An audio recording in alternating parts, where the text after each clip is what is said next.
کلام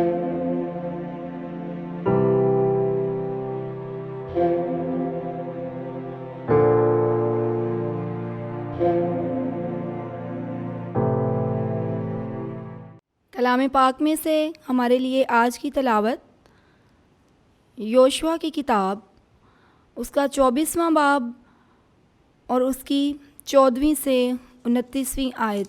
پس تم خداوند سے ڈرو اور راستی اور صداقت سے اس کی عبادت کرو، اور ان معبودوں کو جن کی تمہارے باپ دادا دریا سے پار اور مصر میں بندگی کرتے تھے دور کرو، اور خداوند کی عبادت کرو۔ اور اگر تمہیں خداوند کی عبادت کرنا برا لگتا ہے تو آج کے دن تم چن لو کہ کس کی بندگی کرو گے، آیا ان معبودوں کی جن کی تمہارے باپ دادا دریا کے پار بندگی کرتے تھے، یا اموریوں کے معبودوں کی جن کے ملک میں تم بستے ہو؟ مگر میں اور میرا گھرانہ ہم خداوند کی بندگی کریں گے۔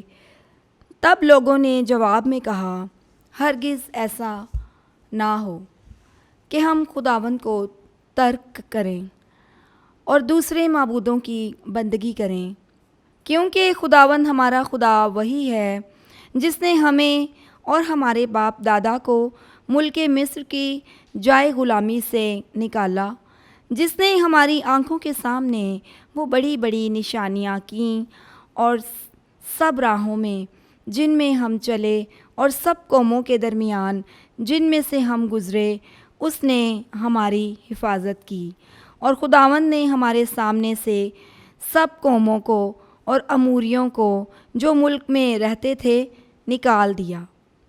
تو ہم بھی خداوند ہی کی عبادت کریں گے، کیونکہ وہ ہمارا خدا ہے۔ تب یوشوا نے لوگوں سے کہا، تم خداوند کی عبادت نہ کر سکو گے، کیونکہ وہ قدوس خدا اور غیور خدا ہے۔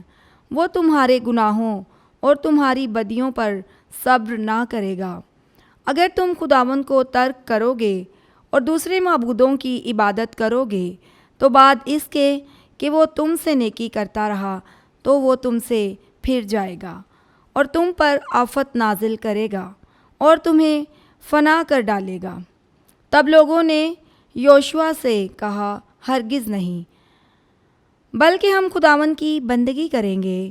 تب یوشوا نے لوگوں سے کہا کہ تم آپ ہی اپنے لیے گواہ ہو کہ تم نے اپنے لیے خداوند کو چن لیا کہ تم اس کی بندگی کرو گے۔ تو انہوں نے کہا، ہم گواہ ہیں۔ تب اس نے کہا کہ تم اجنبی معبودوں کو جو تمہارے درمیان ہیں نکال پھینکو، اور اپنے دلوں کو خداوند اسرائیل کے خدا کی طرف مائل کرو۔ تب لوگوں نے یوشوا سے کہا، ہم خداوند اپنے خدا کی عبادت کریں گے اور اس کا کہا مانیں گے۔ چنانچہ یوشوا نے اس روز لوگوں سے عہد باندھا اور ان کے لیے شکیم میں قوانین اور احکام مقرر کیے، جنہیں یوشوا نے خداوند کی شریعت کی کتاب میں لکھا۔ ایک بڑا پتھر لیا اور اسے وہاں بلوت کے نیچے جو خداوند کے مقدس کے پاس ہے نصب کیا، اور یوشوا نے سب لوگوں سے کہا کہ یہ پتھر ہمارے درمیان گواہ ہوگا، کیونکہ اس نے سب باتیں جو خداوند نے ہمیں فرمائیں سنی ہیں، تو وہ تمہارے خلاف گواہ ہوگا، تا نہ ہو کہ تم اپنے خداوند کا انکار کرو۔ تب یوشوا نے لوگوں کو ان کی اپنی اپنی میراث کی طرف رخصت کیا، اور ان باتوں کے بعد ایسا ہوا کہ خداوند کے بندے یوشوا بن نون نے وفات پائی، اور وہ 110 برس کی عمر کا تھا۔ خداوند کے پاک کلام کے پڑھے اور سنے جانے پر خداوند کی برکت ہو، خداوند کا شکر ہو، آمین۔